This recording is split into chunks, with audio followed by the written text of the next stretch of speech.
अस्सलाम वालेकुम स्टूडेंट्स, कैसे हैं आप सब लोग। उम्मीद है कि खैरियत से होंगे। स्टार्ट करते हैं आज का टॉपिक।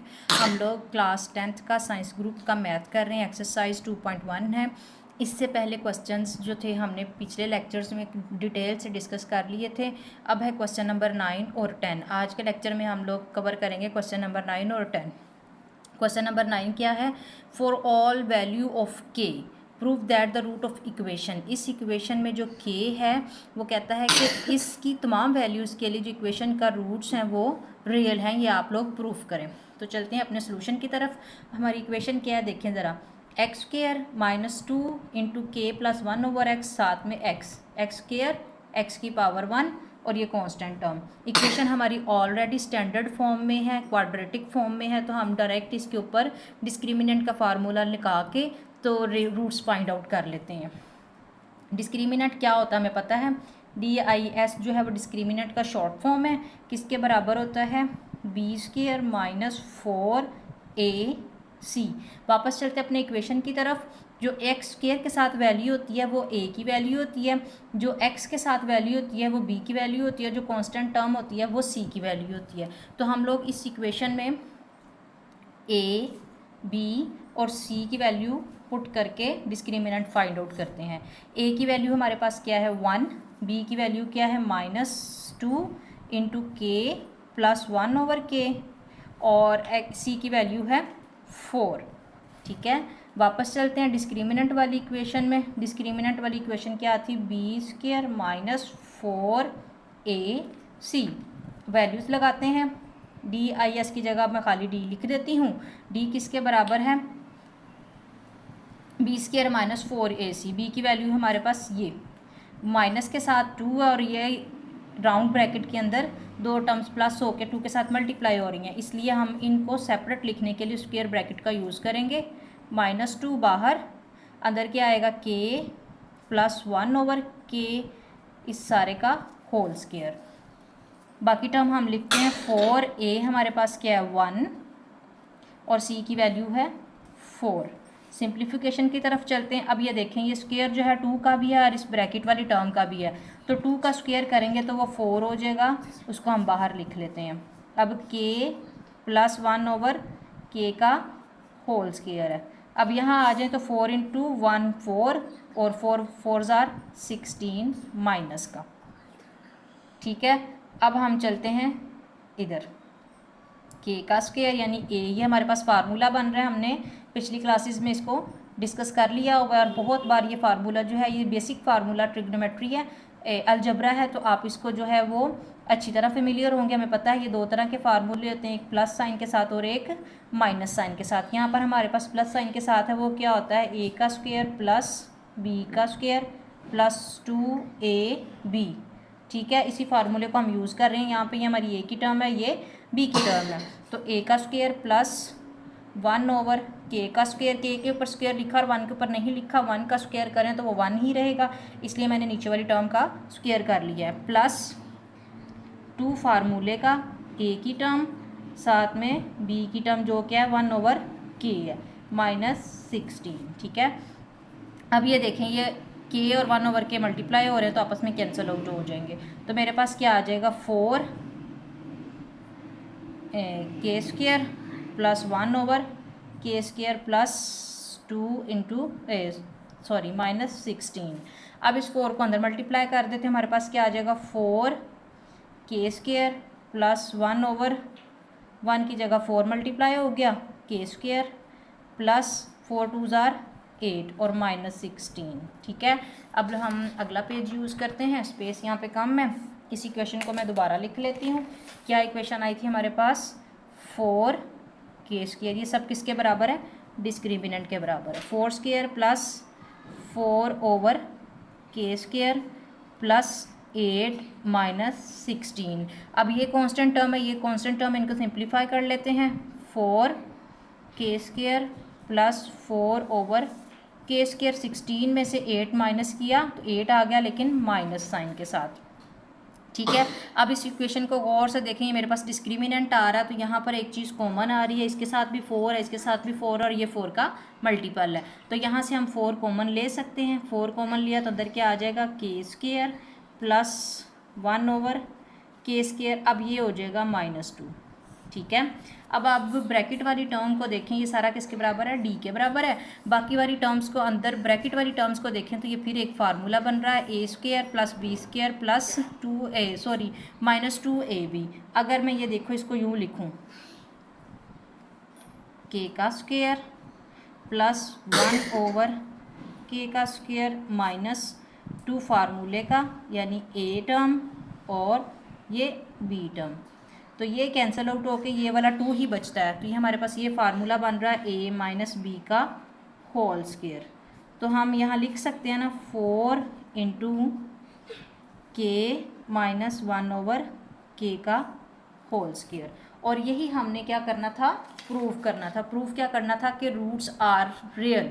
वो कहता है कि इस इक्वेशन में जो k है उसकी जो रूट्स फाइंड आउट करते हो तो वो क्या होनी चाहिए, रियल होनी चाहिए। तो परफेक्ट स्क्वायर जो आ रहा है, हमारा आंसर क्या आ रहा है, discriminant is a perfect square. अगर डिस्क्रिमिनेंट परफेक्ट स्क्वायर हो तो ये क्या शो करता है कि हमारी रूट्स आर रियल। तो हम लिख सकते हैं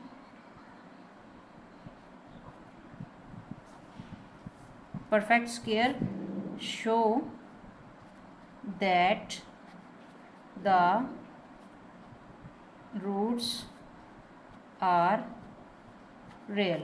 ठीक है, ये था हमारा क्वेश्चन नंबर 9। अब चलते हैं हम क्वेश्चन नंबर 10 की तरफ। क्वेश्चन नंबर 10 क्या है, मैंने ऑलरेडी रेडी करके रखा हुआ, लिखा हुआ है। इसको सॉल्व करते हैं। क्वेश्चन नंबर 10 है, एक्सरसाइज है हमारी 2.1।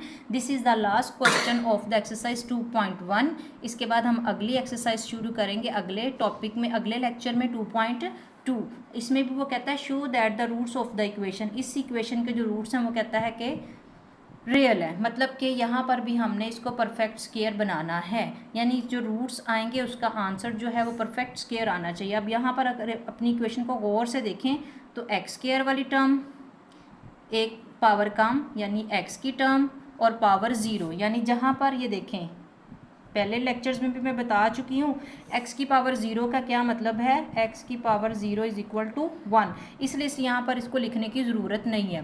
तो ये क्या है, ये डिग्री देखें, अगर हम लेफ़्ट से राइट मूव करते हैं तो हमारे पास क्या आता है, राइट से लेफ़्ट मूव करते हैं तो हमारे पास क्या आता है, डिग्री ग्रेजुअली डिक्रीज़ हो रही है, इंक्रीज़ हो रही है, 0 1 2। और अगर हम लेफ़्ट से राइट मूव करते हैं तो ग्रेजुअली इंक्रीज़ हो रही है, x का स्क्वायर एक पावर माइनस यानी 1 और पावर फिर 1 में से माइनस तो 0। तो ये हमारी क्या है, क्वाड्रेटिक इक्वेशन है। इसी तरह की होती है क्वाड्रेटिक इक्वेशन की पहचान यही है कि डिग्री जो है वो ग्रेजुअली डिक्रीज हो रही होती है। तो हमारे पास ये क्या है, a की टर्म है, ये b की टर्म है और ये क्या है, c की टर्म है। अब हमें पता है अब कि ये क्या है, इसमें हमने डिस्क्रिमिनेंट फाइंड आउट करना है। तो यहाँ पर ये देखें इस इक्वेशन में पहले a b और c के जो लेटर्स हैं वो यूज़ हो रहे हैं। तो हम लोग डिस्क्रिमिनेंट में कन्फ्यूजन से बचने के लिए डिस्क्रिमिनेंट के अंदर कैपिटल वर्ड्स का यूज़ करेंगे, कैपिटल लेटर्स का यूज़ करेंगे। तो मेरे पास डिस्क्रिमिनेंट किसके बराबर है, b² - 4ac। अब मेरे पास a की क्या वैल्यू है जो x² के साथ है वो क्या है, b - c, और b की क्या वैल्यू है देखें, c - a, और c की क्या वैल्यू है, ये जो कॉन्स्टेंट टर्म है वो है a - b। ठीक है, ये है हमारे पास a b और c। अब इन वैल्यूज़ को हम लोग यूज़ करेंगे डिस्क्रिमिनेंट में। डिस्क्रिमिनेंट क्या है हमारा, b² - 4ac। अब b² की वैल्यू लगाएंगे तो हमारे पास b² है ये c - a, इसका स्क्वायर -4, ये दो टर्म मल्टीप्लाई हो रही हैं इसलिए हम स्क्वायर ब्रैकेट का यूज़ करते हुए यहाँ पर इनकी वैल्यूज़ लिखेंगे। a क्या है, b - c, और c क्या है, a - b। ठीक है, ये हमने लिख ली है अपनी वैल्यूज़ किसमें, डिस्क्रिमिनेंट में, डिस्क्रिमिनेंट की इक्वेशन में। अब ये देखें a - b का फार्मूला बन रहा है और यहाँ पर इनको अंदर मल्टीप्लाई करते हुए सिंप्लीफिकेशन करेंगे। अगर मैं देखूँ तो ये a की टर्म है, ये b की टर्म है, तो c² + a², दरमियान में माइनस का साइन है तो माइनस लगाएंगे, 2 फार्मूले का, a की जगह क्या आ गया c और b की जगह क्या आ गया a। ये हमने क्या कर लिया, फार्मूला एक्सपेंड कर लिया। अब हम पहले 4 को ऐसे ही रहने देंगे, राउंड ब्रैकेट्स को सॉल्व करेंगे, b को a से मल्टीप्लाई किया, a b लिख दिया, b a लिखेंगे a b लिखेंगे, एक ही बात है, ये हम लोग अगली क्लासेस में पढ़ेंगे अगले चैप्टर्स में इसको डिस्कस करेंगे कि ये कम्यूटेटिव प्रॉपर्टी ऑफ मल्टीप्लिकेशन है, यानी b into C is equal to C into B है। ठीक है, मतलब कि अगर इनकी ऑर्डर चेंज कर जाए तो आंसर पे कोई फ़र्क नहीं पड़ता। तो यहाँ पर हम क्या कर रहे हैं, b इंटू ए को मल्टीप्लाई किया तो हम इसको b इंटू ए हो रहा है, तो इसका आंसर a इंटू बी ही होगा। ठीक है, तो हमने a को पहले लिख लिया, b को बाद में लिख लिया, यानी ऑर्डर्ड फॉर्म में, अरेंज्ड फॉर्म में। अब b को b से मल्टीप्लाई किया तो b इंटू बी, ये है प्लस का b और ये माइनस का b, दरम्यान में क्या आ गया, माइनस का साइन, माइनस बी स्क्वायर। अब a इंटू सी इंटू ए हम लिखेंगे माइनस ए सी, अब माइनस माइनस प्लस हो गया और साथ में क्या आ गया, बी सी। अब फर्दर सिंप्लीफिकेशन करेंगे, सी स्क्वायर प्लस ए स्क्वायर माइनस 2 ए की जगह ए सी। अब -4 को अंदर मल्टीप्लाई करेंगे तो -4ab माइनस माइनस प्लस हो गया 4b², अब माइनस माइनस फिर प्लस हो गया 4ac, अब फिर माइनस प्लस -4bc। ये हमने क्या किया, अपने डिस्क्रिमिनेंट को ओपन कर लिया, एक्सपेंडेड फॉर्म में लिख लिया। अब ये देखें बच्चों, यहाँ पर ये देखें 2ac वाली एक टर्म ये है और 4ac वाली एक टर्म ये है। इन दोनों को सिंप्लीफाई कर लेते हैं हम लोग। इन दोनों को देखें, ये जिस तरह ये एक प्रॉपर्टी है b इंटू ए का आंसर क्या है, a इंटू बी, और यहाँ पर ये दोनों टर्म प्लस हो रही हैं तो यहाँ पर a को पहले लिख लेते हैं, c को बाद में लिख लेते हैं। अब इसको लिखना है और इसको लिखना है। अब ये देखें -2ac है और ये +4ac है, +4ac में से 2ac माइनस किए तो हमारे पास क्या आ जाएगा, प्लस का 2ac।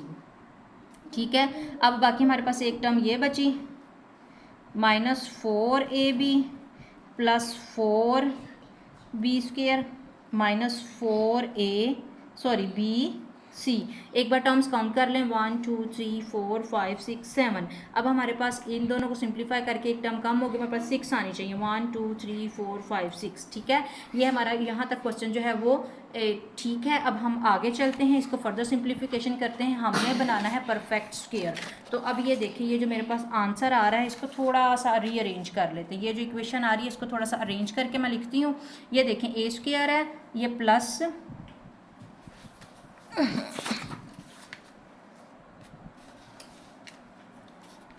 a² प्लस ये वाला, ये देखें 4b² पहले ले आते हैं, फिर c², ये किसके बराबर था, ये सारा डिस्क्रिमिनेंट था। तो पहले मैंने स्क्वायर वाली रकमें पहले लिख ली हैं। अब हमने लिखना है ये वाला plus 2ac minus 4ab minus 4bc। अब इस क्वेश्चन को गौर से देखें तो हमने इसी एक्सरसाइज के पिछले क्वेश्चंस में फार्मूला जो था एक बनाया था, वहाँ पे हमने शो किया था कि जो रूट्स आ रही थी वो परफेक्ट स्क्वायर था। हमने कौन सा फार्मूला बनाया था, ये आपको याद होगा, 9th क्लास में हमने बड़ी अच्छी तरह ये फार्मूलाज पढ़े थे।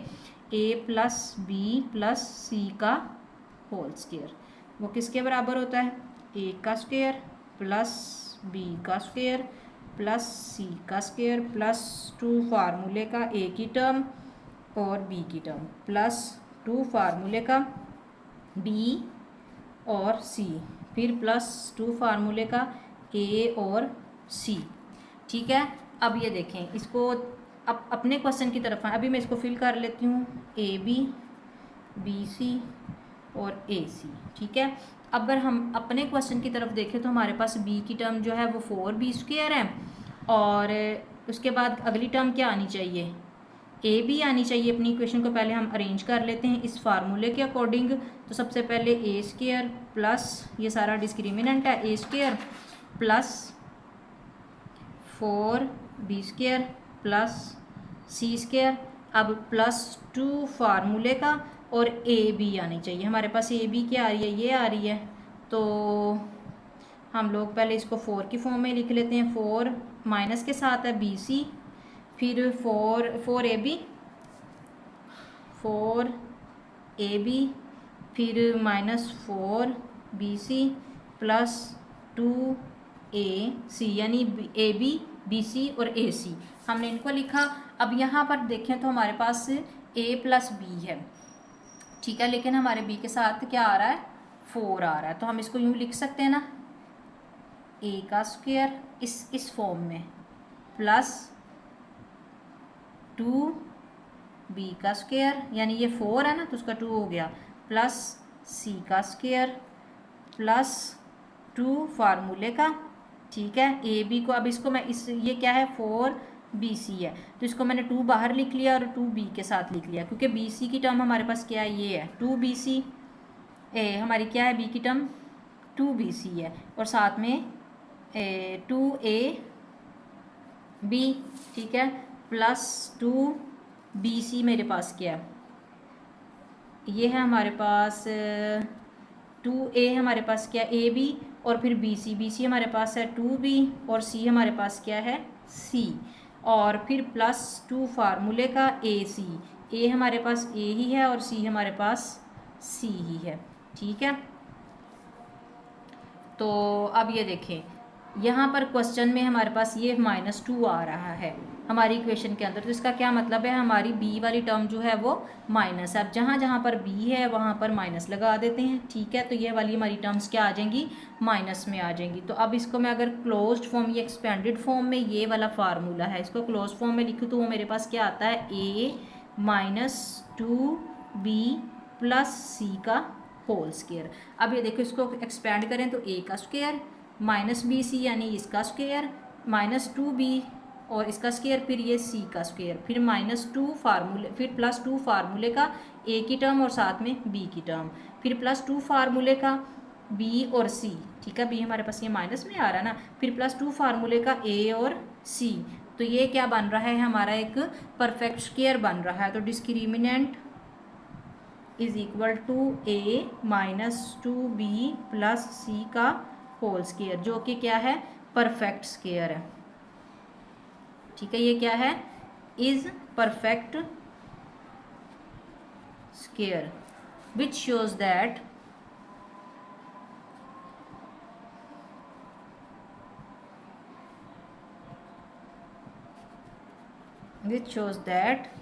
discriminant is perfect square which shows that roots are real।